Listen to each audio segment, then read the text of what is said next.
হ্যাঁ বন্ধুরা, welcome back again. আজকে আবার চলে এসেছি ক্লাস 10-এর সরল সুদ কষার অঙ্ক নিয়ে, তোমাদের চ্যাপ্টার নাম্বার 2। আজকের পর থেকে আর কোনো এন্ট্রি হবে না, এরকম নর্মালি ভিডিও হবে, ঠিক আছে? তো আজকে আমরা শুরু করতে চলেছি তোমাদের ক্লাস 10-এর কোষে দেখি 2-এর অঙ্কগুলো, যেটার চ্যাপ্টার নাম হচ্ছে সরল সুদ কষা, ঠিক আছে? তো এই সরল সুদ কষার অঙ্কগুলো করতে গেলে কি করতে হবে, আগে জানতে হবে যে সরল সুদ জিনিসটা কি, মানে সুদ জিনিসটা কি। তুমি ব্যাংক থেকে কোনো টাকা ধার নিয়েছো, সেই টাকাটা তোমাকে ব্যাংকে আবার শোধ করতে হবে।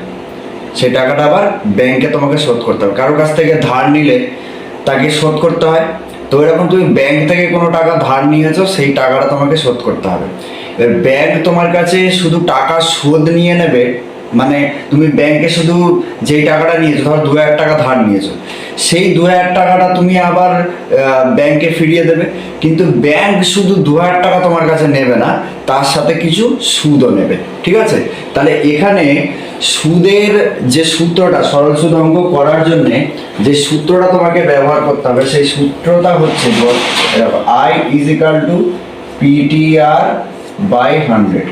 এই সূত্রটা ব্যবহার করে তোমাকে অঙ্কগুলো, প্রত্যেকটা অঙ্ক, এই সরল সুদ কষার প্রত্যেকটা অঙ্ক তোমাকে এই সূত্র দিয়ে সমাধান করতে হবে, ঠিক আছে?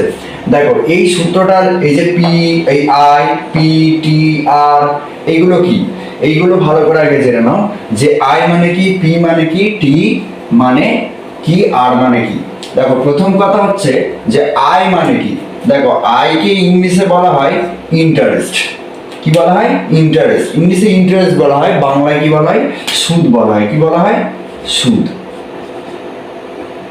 ঠিক আছে? আর এটা তাহলে কি? সুদ। আচ্ছা, এইবার আর কি, দেখো পি আছে। পি মানে কি? দেখো পি কে ইংলিশে বলা হয় প্রিন্সিপাল, যেটা আমরা আসল টাকা বলি। কি বলি? আসল টাকা, আসল, ঠিক আছে? আচ্ছা, পিটা গেল। আচ্ছা, এবার কি টি? টিটা কি? টিটা হচ্ছে টাইম, বাংলায় বলা হয় সময়। তুমি একটা নির্দিষ্ট সময়ের জন্য টাকাটা ধার নিচ্ছ, আর নির্দিষ্ট সময়ে তোমাকে সেই ধারটা শোধও করে দিতে হবে। আচ্ছা, আর আর মানে কি? আর মানে হচ্ছে রেট অফ ইন্টারেস্ট বলা হয় ইংলিশে, বাংলায় বলা হয় সুদের হার। কি? সুদের হার। তুমি যদি কোনো ব্যাংক থেকে, আচ্ছা আগে লিখে নি, সুদের হার, সুদের হার। তুমি যদি কোনো ব্যাংক থেকে লোন নাও বা কোনো টাকা ধার যদি ব্যাংক তোমাকে দেয়, তাহলে একটা পার্সেন্টেজ হিসেবে, মানে একটা শতকরা হিসেবে তোমাকে সুদ দিতে হবে। মানে তুমি যদি ব্যাংকে টাকা ফিরিয়ে দাও, তোমাকে ব্যাংকে তো টাকা শোধ করতেই হবে। বললো যে তোমাকে 10% সুদ দিতে হবে, তবে তুমি টাকাটা মানে শোধ করতে পারবে, তার সঙ্গে তুমি 10% সুদও দেবে, ঠিক আছে? বুঝতে পারলে তো? তাহলে এই হয়ে গেল। আর 100টা কি, তোমরা শতকরা অঙ্কটা করে অঙ্ক করেছো যে যেই ধরো 10% লিখলাম, তাহলে যেই সংখ্যার পাশে শতকরাটা হটাতে হয়, তার নিচে অটোমেটিকলি কি চলে আসে বলো তো? 100 চলে আসে, ঠিক আছে? তাহলে এই সূত্র দিয়েই আজকে আমরা এই সরল সুদ কষার অঙ্কগুলো করব, ঠিক আছে? তাহলে চলো, তাহলে এটা বুঝতে পারলে পুরো, এই হচ্ছে ব্যাপার। তাহলে আই মানে হচ্ছে সুদ, পি মানে হচ্ছে প্রিন্সিপাল, মানে হচ্ছে আসল টাকাটা, যেই টাকাটা তুমি ধার নিচ্ছ, তোমার কাছ থেকে কেউ ধার নিচ্ছে, ঠিক আছে? সেটা হচ্ছে আসল টাকা। আর সময়, তুমি একটা সময়, তোমার একটা সময় ধার্য করা আছে যে এই সময়ের মধ্যে তোমাকে শোধ করতে হবে। আর সুদের হার মানে তোমাকে 10%, 5%, 15% এরকম করে সুদের হার দিতে হবে, মানে ওই হারে তোমাকে সুদ দিতে হবে এবং টাকাটা শোধ করতে হবে, ঠিক আছে? তাহলে আমরা সরাসরি এবারে চলে যাব কোষে দেখি 2-এর অঙ্কতে, মানে কোষে দেখি 2-এর 1-এর দাগের অঙ্কতে। দেখো তোমাদের 1-এর দাগের অঙ্কে কি বলেছে বলতো? বলেছে যে দুই বন্ধু একসঙ্গে একটি ছোট ব্যবসা চালাবার জন্য বার্ষিক 12% সরল সুদের হারে একটি ব্যাংক থেকে 15,000 টাকা ধার নিলেন। 4 বছর পরে ওই টাকার জন্য তাদের কত টাকা সুদ দিতে হবে হিসাব করে লিখ।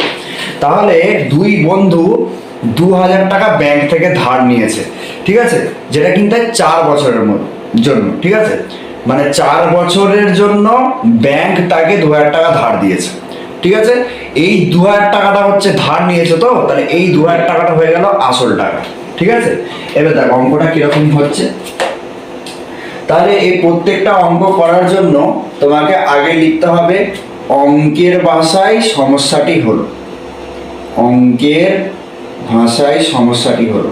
এটা প্রত্যেকটা অঙ্কেই তুমি লিখে নেবে।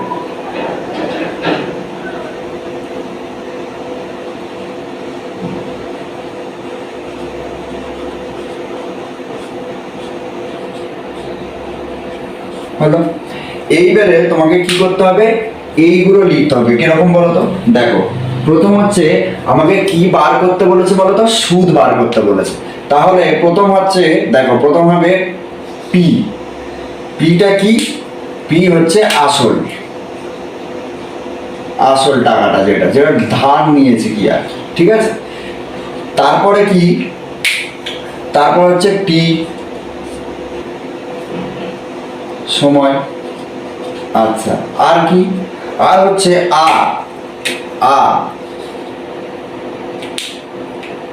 আর মানে হচ্ছে সুদের হার, সুদের হার।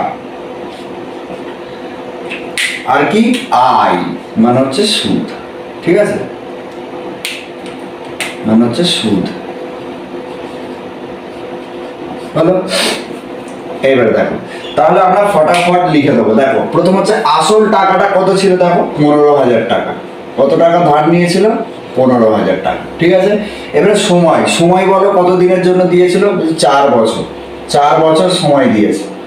আচ্ছা, সুদের হার কত, দেখো সুদের হার ছিল 12%, 12% সরল সুদের হার। তোমাকে বার করতে বলেছে কি, আয়, সুদ বার করতে বলেছে, যে কত টাকা তাদের সুদ দিতে হবে। তাহলে তার জন্য কি সূত্র ব্যবহার করতে হবে, এই যে তোমাকে বললাম প্রত্যেকটা অঙ্কই এই একটাই সূত্র ব্যবহার হবে, I is equal to PTR by 100। তাহলে চলো আমরা করি, I is equal to PTR by 100। দেখো তাহলে I is equal to PTR by 100, এই সূত্রটা ব্যবহার হবে। তাহলে দেখো আই তো আমি জানি না, আইটা আমি বার করব। আচ্ছা, পি মানে আসলটা কত বলে দিয়েছে, 15,000 টাকা, তাহলে আমি লিখবো 15,000। আচ্ছা, গুণ এই পাশাপাশি আছে মানে গুণ আকারে আছে। তাহলে টাইম, টাইম কত বলে দিয়েছে বলো, 4 বছর। আচ্ছা, গুণ, আর সুদের হার কত বলে দিয়েছে বলো, 12, আর নিচেই কত, 100 ছিল, এই যে 100, ঠিক আছে। তাহলে চলো কাটাকুটি করি।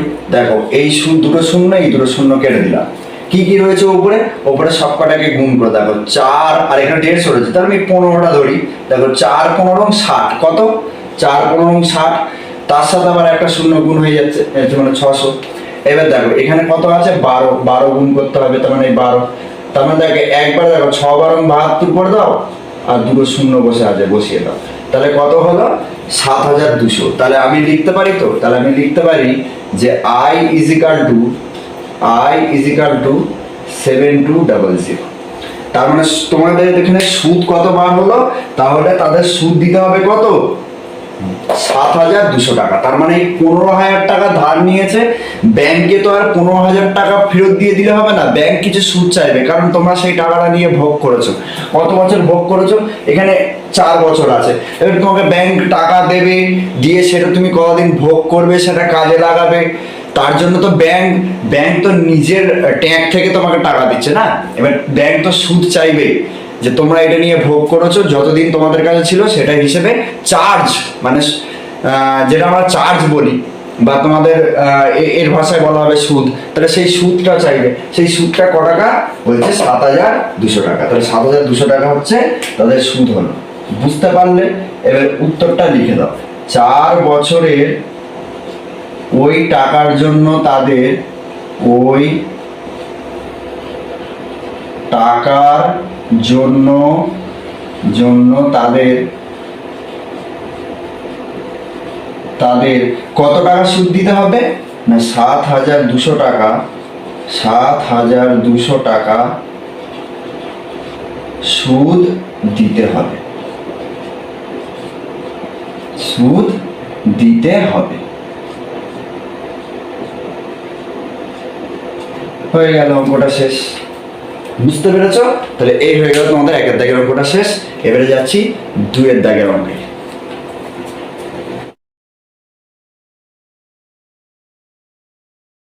দেখো 2 এর দাগের অঙ্কই বলেছে যে 2005 সালের 1 জানুয়ারি থেকে 27 মে পর্যন্ত বার্ষিক 6% সরল সুদের হারে 2000 টাকার সুদ কত হবে নির্ণয় করি। তাহলে তোমাদের অঙ্কে বলেছিল, দেখো তোমাদের অঙ্কেই বলেছিল, কি বলেছে, বলছে 2005 সালের 1 জানুয়ারি থেকে 27 মে পর্যন্ত। তার মানে 2005 সালের 1 জানুয়ারিতে আমি একটা টাকা ধার নিয়েছি, মানে ধরো আমি 2000 টাকা ধার নিয়েছি। এইবারে সেই 2000 টাকা আমাকে 1 জানুয়ারিতে দেওয়া হয়েছে। তার মানে 1 জানুয়ারি থেকে আমার কাছে ছিল, 1 জানুয়ারি থেকে টাকাটা আমার কাছে ছিল 2000 টাকাটা। তাহলে জানুয়ারি মাস গেছে, ফেব্রুয়ারি মাস গেছে, মার্চ, এপ্রিল, মে মাসের 26 তারিখ পর্যন্ত আমার কাছে কিন্তু টাকাটা ছিল। 27 তারিখে আমাকে কি করেছে, টাকাটা ফেরত দিতে হয়েছে, ভালো করে বুঝবে। তাহলে জানুয়ারি মাসের কটা দিন হয়, 31 দিন। তাহলে 31 দিন আমার কাছে টাকাটা ছিল, ঠিক আছে। তাহলে আমি দেখো ভালো করে আগে লিখে নাও, লিখে বুঝে নাও। দেখো তাহলে 2 দাগের অঙ্ক, আগে তো লিখতে হবে যে অঙ্কের ভাষায় সমস্যাটি হলো, অঙ্কের ভাষায় সমস্যাটি হলো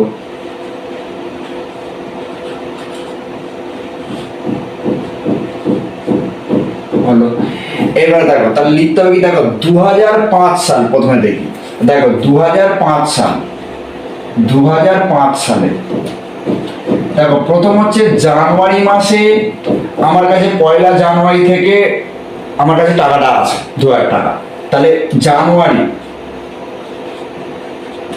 দেখো জানুয়ারির কতদিন হয় বলো তো, বলবে স্যার জানুয়ারিতে হয় 31 দিন। তাহলে 31 দিন আমার কাছে টাকাটা ছিল। আচ্ছা ফেব্রুয়ারিতে, শুধু ফেব্রুয়ারি লিখছে, দেখো ফেব্রুয়ারিতে কতদিন হয়, 28 দিন হয়, 28 দিন হয় ফেব্রুয়ারিতে, 28 দিন হচ্ছে। আমরা ছোটবেলায় কিরকম হিসাব করতাম, যে এই যে গাঁট আছে, এই যে গাঁট, এই গাঁটগুলোতে আমরা হিসাব করতাম। দেখো যেটা উঁচু সেটা 31 দিন, যেটা নিচু সেটা হচ্ছে 30 দিন। তাহলে দেখো এদের জানুয়ারি, ফেব্রুয়ারি, মার্চ, এপ্রিল, মে। তাহলে দেখো জানুয়ারিতে 31 দিন, ফেব্রুয়ারিতে আমরা জানি 28 দিন হয়। আচ্ছা মার্চে 31 দিন হয়ে গেল, এপ্রিলে 30 দিন, মেতে 31 দিন। তাহলে আমরা এরকম ভাবে হিসাব করব, ঠিক আছে, সহজ ভাবে। তাহলে এপ্রিলে কতদিন বলো, দেখো জানুয়ারি, ফেব্রুয়ারি, মার্চ, এবার কি এপ্রিলে কতদিন, 30 দিন। তাহলে আমি লিখবো 30 দিন এপ্রিল। এবার মে মাসে, আমি একটু আগে বলেছি মে মাসে 26 মে পর্যন্ত আমার কাছে ছিল। তার মানে 27 তারিখে ফেরত দিতে হয়েছে আমাকে, 26 তারিখ পর্যন্ত আমার কাছে ছিল। তার মানে মে মাসে 26 তারিখ পর্যন্ত ছিল। তার মানে এই এত দিন করে আমার কাছে কিন্তু টাকাটা ছিল। 2005 সালে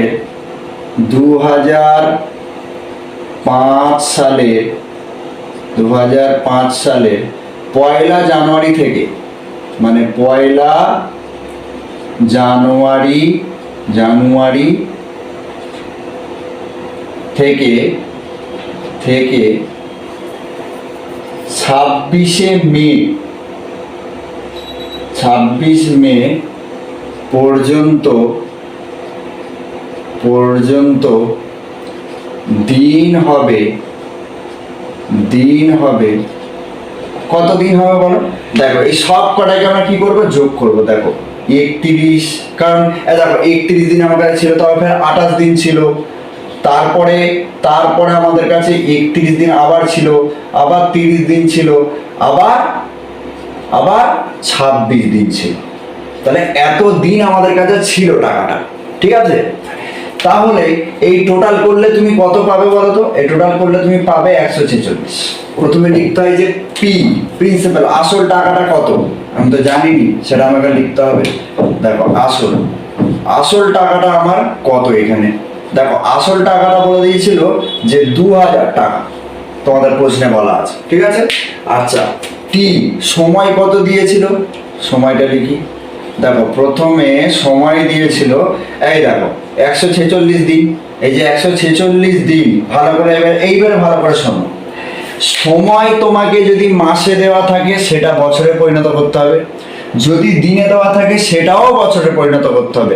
তার মানে মুদ্রা কথা হচ্ছে যে সময় সব সময় তোমাকে কি করতে হবে, বছরেই নিয়ে আসতে হবে বা বছরেই রাখতে হবে।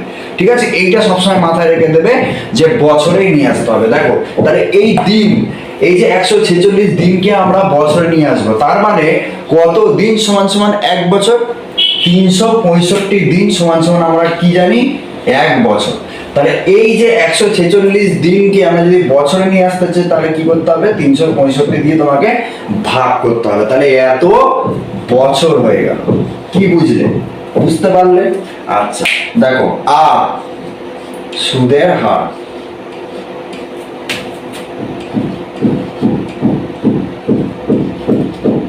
সুদের হার কত বলেছে, বলেছে 6%। ঠিক আছে, এইবারে আয় মানে হচ্ছে সুদ, তুমি সুদ কত সেটাই তুমি বার করবে, তুমি জানো না সুদ কত সেটা তোমাকে বার করতে হচ্ছে, জানো না।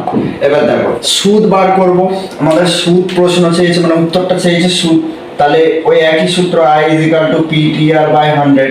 তাহলে আই সমান সমান আমাকে বার করতে হবে পি, আসল টাকাটা দেখো কত দেওয়া আছে, 2000 টাকা, আমি তাহলে লিখবো 2000 গুণ সময় কত দেওয়া আছে, এই দেখো সময়, এই দেখো 146 বাই 365, তাহলে আমি তাই লিখবো যে 146 বাই 365। এইবারে ইনটু, দেখো রেট অফ ইন্টারেস্ট মানে সুদের হার কত দেওয়া আছে 6%, তাহলে আমি দেবো 6%, আর নিচে কত দেবো বস, 100। তাহলে দেখো কাটাকুটি করি, দেখো এই দুটো শূন্য আর এই দুটো শূন্য কেটে গেল। এইবারে এই দুটোকে কাটাকুটি করো, দেখো এইটা 73 দিয়ে কাটো, 73 দুগুণে 146।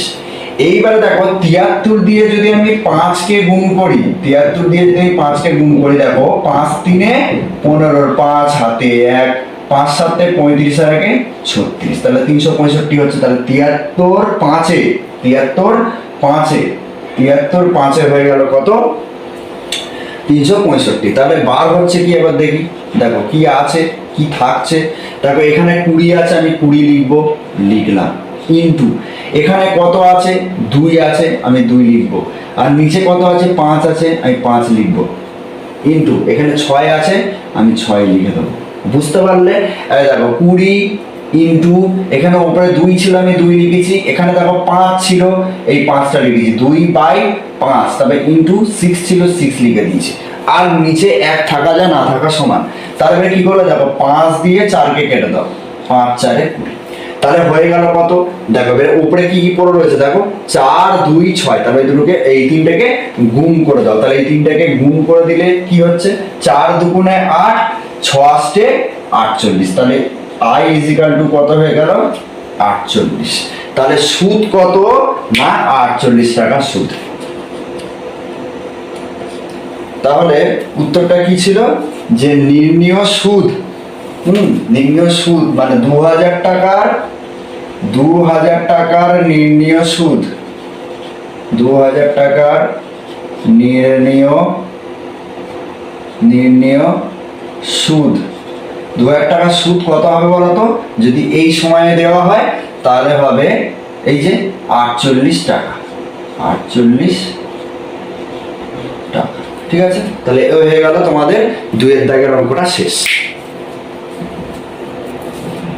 দেখো 3 এর দাগের অঙ্কে কি বলেছে, যে বার্ষিক 8.13% সরল সুদে 960 টাকার 1 বছর 3 মাসের সবৃদ্ধি মূল কত হবে নির্ণয় করি।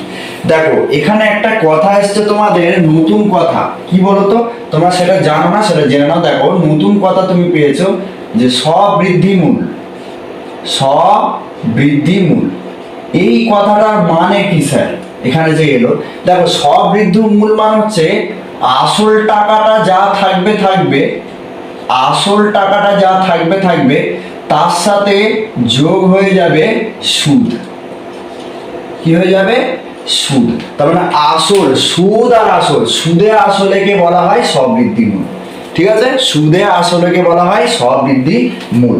তাহলে ওই একইভাবে আমরা কি করব, যে প্রথম হচ্ছে পি লিখতে হয়, যে আসল টাকাটা কত না, আসল টাকাটা হচ্ছে দেখো 960 টাকা। কত?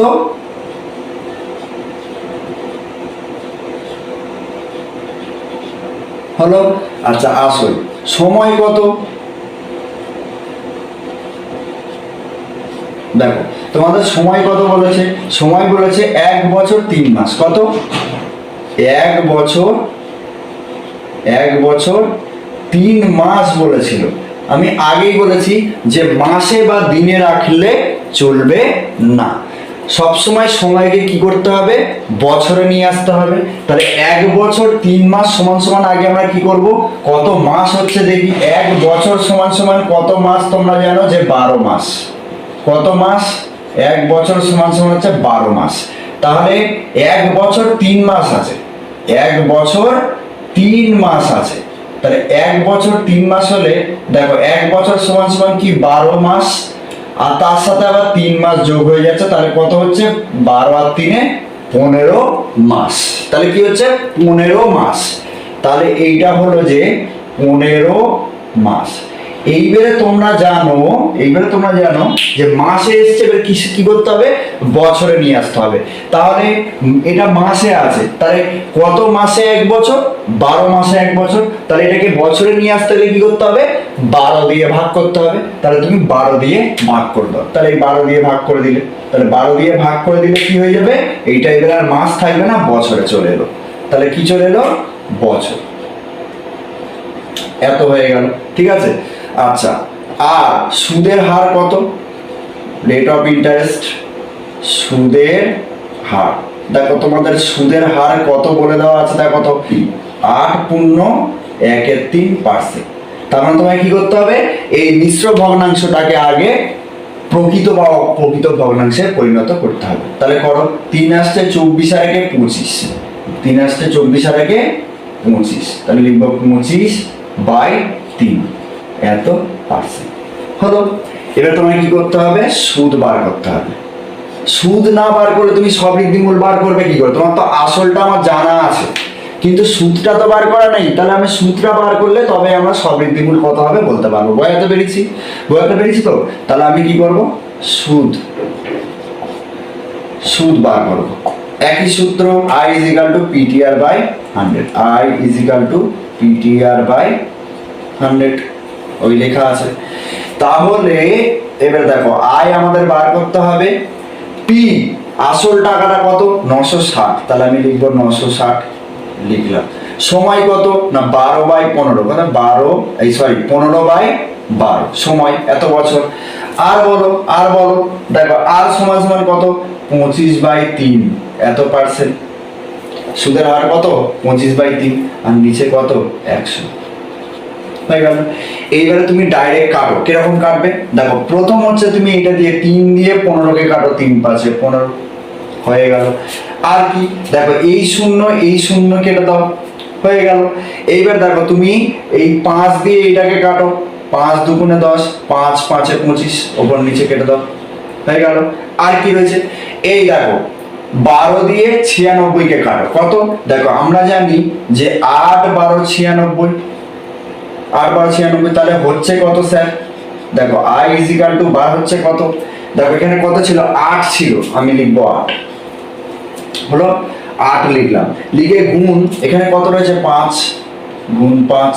আচ্ছা গুণ এখানে কত রয়েছে? 5, আমি লিখবো 5। আর নিচে দেখো কত রয়েছে? 2, তাহলে আমি লিখবো 2, লিখে দিলাম। দিয়ে দেখো 2 দিয়ে 8কে কাটো, কত হচ্ছে? 4। তাহলে সব কটাকে এবারে গুণ করে দাও। দেখো 4 5 20, 5 20 কত? 100। কত হলো? 100। তাহলে সুদ কত বেরোলো? 100। আমাকে কি বার করতে হবে? সবৃদ্ধিমূল। তাহলে আমি লিখবো নির্ণেয় সবৃদ্ধিমূল। অ্যান্সার পেয়ে গেছি তো। এই দেখো আয় সুদ মানে আমি পেয়ে গেছি 100 টাকা, আর আমার আসল টাকাটা দেওয়াই ছিল যে 960 টাকা। তাহলে এদের মধ্যে যোগ করে দিলে আমি সবৃদ্ধিমূল পেয়ে যাব সহজভাবে। তাহলে আমি লিখবো নির্ণেয় সবৃদ্ধিমূল, নির্ণেয় সবৃদ্ধিমূল, নির্ণেয় সবৃদ্ধিমূল। বলো তাহলে আসল টাকাটা কত? 960 টাকা, আমি লিখবো 960 যোগ যেহেতু আসলের সাথে সুদ যোগ করতে হবে, সুদ কত স্যার 100, তাহলে আমি লিখবো 100 লিখবো। তাহলে 960 আর 100, তার মানে 900 আর 100 কত হয় 1000, আর তার সাথে 60 যোগ আছে, তাহলে 1060 টাকা। বোঝাতে পেরেছি সোজাভাবে, ঠিক আছে? তাহলে এই হয়ে গেল তোমাদের 3-এর দাগের অঙ্কটা শেষ। দেখো 4-এর দাগের অঙ্কে কি বলেছে, যে উৎপল বাবু তার জমি চাষের জন্য সমবায় ব্যাংক থেকে বার্ষিক 6% সরল সুদের হারে 3200 টাকা 2 বছরের জন্য ধার নিলেন। 2 বছর পরে সুদে আসলে তাকে কত টাকা শোধ করতে হবে হিসাব করে লিখি। দেখো প্রথমে উত্তর তোমাদের চেয়েছে যে সুদে আসলে, সুদে আসলে তাকে কত টাকা ফেরত দিতে হবে, তার মানে আসল টাকাটা তো ফেরত দিতে হচ্ছেই, তার সাথে সুদটাও ফেরত দিতে হচ্ছে। তাহলে এখানে আমি কি বার করবো, এখানে আসল টাকাটা দেওয়াই রয়েছে 3200 টাকা, আমাকে বার করতে হবে কি, আমাকে বার করতে হবে সুদটা বার করতে হবে, তবে তো আমি সুদে আসলে পুরো টোটালটা ফেরত দেবো। তাহলে আমাকে সুদটা আগে বার করতে হবে। তাহলে দেখো আসল টাকাটা কত ছিল না, আসল টাকাটা ছিল হচ্ছে 3200 টাকা, 3200 টাকা। সময় কত দেওয়া হয়েছিল বলেছে 2 বছর, কত 2 বছর, 2 বছরের জন্য টাকা ধার নিয়েছিল, 2 বছর পরে ওনাকে শোধ দিতে হবে। সুদের হার কত না, সুদের হার তোমাদের বলে দিয়েছে দেখো 6%, 6%, ঠিক আছে? তোমাকে সুদ বার করতে হবে। তাহলে সুদ বার করা হয় একই সূত্র, I = PTR/100। তাহলে I = PTR/100। তাহলে বার করো সুদ। দেখো তাহলে I আমি জানি না, তাহলে I = P কত 3200 টাকা, তাহলে আমি লিখবো 3200 টাকা। আচ্ছা সময় কত, সময় 2 বছর, আমি লিখবো 2 বছর। আচ্ছা আর সুদের হার কত, সুদের হার হচ্ছে 6%, দিলাম 6%, আর নিচে হচ্ছে 100। এবার সহজভাবে তুমি কি করবে, এই উপরে দুটো শূন্য নিচের দুটো শূন্য কেটে দাও, কেটে দিয়ে সব কটাকে গুণ করে দাও, সব কটাকে কি করবে গুণ করে দাও। তাহলে I = কত বেরোচ্ছে দেখো 32 দুগুণে 64, 64 দিয়ে এবারে 6 কে গুণ করে দাও। দেখো 64 দিয়ে 6 কে গুণ করলে হবে 4 6 24, হাতে 2, 6 6 36, আর 2 38, হয়ে গেল 384। তাহলে আমার এখানে সুদ কত বেরোচ্ছে, সুদ বেরোচ্ছে 384 টাকা। তাহলে 384 টাকা আমার সুদ বেরোচ্ছে, আসল কত ছিল 3200 টাকা। তাহলে এটার সাথে এটা যোগ করে আমাকে সুদটা ফেরত দিতে হচ্ছে, এবং তার সাথে আসলটা মানে 3200 টাকা তো ফেরত দিতে হচ্ছেই, তার সাথে এই 384 টাকার সুদটাও সেটাও দিতে হচ্ছে। তাহলে এই হয়ে গেল তোমাদের উত্তরটা। এবারে কি লিখবো দেখো, উত্তর আমি পেয়ে গেছি, সুদও পেয়ে গেছি, আর আসলটা দেওয়াই ছিল, সুদ আর আসল দুটো মিলিয়েই আমাকে ফেরত দিতে হবে। তাহলে উত্তর কি হবে, তাহলে 2 বছর পরে, 2 বছর পরে, 2 বছর পরে সুদে আসলে, সুদে আসলে, আসলে তাকে কত টাকা শোধ করতে হবে, তাকে শোধ করতে হবে, তাকে শোধ করতে হবে, শোধ করতে হবে, শোধ করতে হবে বলো। তাহলে আসল টাকাটা, আসল টাকাটা কত ছিল 3200 টাকা। আচ্ছা তার সাথে সুদটাও ফেরত দিতে হচ্ছে 384। তাহলে এদেরকে যোগ করে দাও, অঙ্ক খতম করো। 3200 আর 384টাকে যোগ করে দাও। দেখো 4 8, 3 আর 2 5, 3, তাহলে 3584 টাকা, মানে 3584 টাকা। এত টাকা তাকে সুদ বাবদ মানে সুদে আসলে ফেরত দিতে হবে। তাহলে এই হয়ে গেল তোমাদের 4-এর দাগের অঙ্কটা শেষ। দেখো তোমাদের 5-এর দাগের অঙ্কই বলেছে যে বার্ষিক 5.25% সরল সুদের হারে শোভা দেবী একটি ব্যাংক থেকে কিছু টাকা জমা রাখেন। 2 বছর পর তিনি সুদ হিসেবে 840 টাকা পেলেন। তিনি কত টাকা জমা রেখেছিলেন? দেখো এইবারে এখানে শোভা দেবী যে সে কত টাকা জমা রেখেছিল আসল টাকাটাই বলা নেই, বার করতে হবে কি আসল টাকাটা। তাহলে আমি আসল টাকা তো জানি না, আমি আসল টাকা জানি না, আসলটা আমাকে বার করতে হবে। সময় কত 2 বছর, তাহলে আমি লিখবো 2 বছর হলো। এবার দেখো সুদের হার কত, না সুদের হার বলেছে 5.25%। এটা হচ্ছে সুদের হার। আর সুদ কত পেয়েছিল, না 840 টাকা সুদ পেয়েছিল, 840 টাকা কি সুদ পেয়েছিল। তাহলে একইভাবে সূত্র কি, সূত্র আমাকে যেটা ব্যবহার করতে হবে সেই একই সূত্র বার করে তোমাকে পি সমান সমান কত বার করতে হবে। আগে আই সমান সমান কত মানে সুদ বার করতে হচ্ছিল, এখানে তোমাকে আসল টাকাটা বার করতে হবে। তাহলে আসল টাকাটা বার করার জন্য একই সূত্র দাও, I is equal to PTR by 100। তাহলে I is equal to PTR by 100। তাহলে দেখো এখানে এইদিকে করছি, দেখো আই সমান সমান কত 840, চলো সমান সমান, এবারে পি আমি তো জানি না, পিটাই তো আমাকে বার করতে হবে, ইন্টু টি মানে হচ্ছে 2। আচ্ছা সুদের হার কত 5.25, ঠিক আছে 25, আর নিচে কত হবে না 100 হবে, 100। তাহলে আমি লিখছি 100। এবার দেখো ভালো করে দেখো, এই দশমিকটা আমি তুলবো, এই দশমিকটা তুললে নিচে কি হয়ে যাবে, একটা 1 চলে আসবে, আর দশমিকের পরে কটা ঘর আছে, 2টো ঘর আছে, 2টো শূন্য চলে আসবে। বুঝতে পেরেছো, বুঝতে পেরেছো? ব্যাস এবার তুমি কি করবে, কাটাকুটি করবে। দেখো প্রথম হচ্ছে আমি যদি কাটাকুটি করি তাহলে হচ্ছে দেখো 5 দিয়ে কাটো, দেখো আমি যদি এটা 5 দিয়ে কাটি, 5 10 50, 5 5 25 হয়ে গেল। দেখো 5 10 50, 2 বেরোলো, 2 আর 5 25, তাহলে হয়ে যাবে 105, ঠিক আছে। আবার যদি আমি এটা 5 দিয়ে কাটি, তাহলে 5 দিয়ে কাটলে হচ্ছে যে 5 20 100 হয়ে গেল। এই 2 দিয়ে ডাইরেক্ট এটাকে কেটে দাও, 10 দুগুণে 20 হয়ে গেল। এটা 5 দিয়ে কাটো, 5 দুগুণে 10, আর এটা 5 দিয়ে কাটো যে 5 21 105। আচ্ছা কি রয়েছে, কি রয়েছে এইদিকে, কি পড়ে রয়েছে একটুখানি দেখি। দেখো কি পড়ে রয়েছে, না পড়ে রয়েছে এখানে দেখো 840 সমান সমান সমান সমান, এখানে কি রয়েছে দেখো 21, আর এখানে শুধু পি, তাহলে আমি লিখতে পারি কি 21 পি। আর নিচে দেখো কত রয়েছে, দেখো 2 দিয়ে 100 কে গুণ করে দাও, 2 100 200 হয়ে গেল, ঠিক আছে। এইবার আমি কি করব, দেখো পি এর সাথে না, দেখো পি এর সাথে এটা গুণাকার, এই সব কটা কিন্তু পি এর সাথে গুণাকার আছে। দেখো যেটাকে আমি চিহ্নিত করেছি সেটা হচ্ছে পি এর সাথে গুণাকার আছে, তার মানে আমাকে পি সমান সমান কি বার করতে হবে, তাহলে এই পুরো ভগ্নাংশটা আমরা কি করব, সমান চিহ্নের বাঁ দিকে পাঠিয়ে দেবো। তার মানে 840 যেরকম ছিল থাকলো, 21/200 এইদিকে চলে আসলে কি হয়ে যাবে বলতো, 200/21, 200/21 চলে এলো, ইজিক্যাল টু পি হয়ে গেল। এবারে কাটাকুটি করে দাও, দেখো 4 21 দিয়ে এই পুরো 840 টাকে কেটে দাও। দেখো 4 21 কত হচ্ছে বলো, 4 21 হয়ে গেল 84।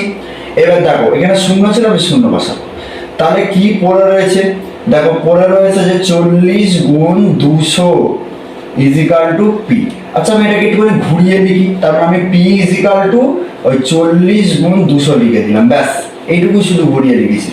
তারপরে কি, এবার দেখো এই দুটোকে গুণ করে দাও, 40 কে দিয়ে 200 কে গুণ করো, কত হচ্ছে বলো তো, দেখো 4 দুগুণে কত, 4 দুগুণে কত 8, আর এই দেখো 3টে শূন্য আছে, 3টে শূন্য বসিয়ে দাও, তাহলে দেখো 8000, কত বস 8000 টাকা। তাহলে আসল টাকাটা শোভা দেবী 8000 টাকা রেখেছে, তিনি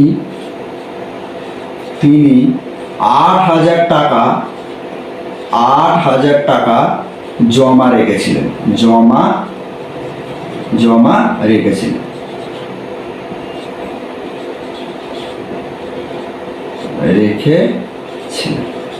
তাহলে এই হয়ে গেল তোমাদের 5 দাগের অঙ্কটা শেষ।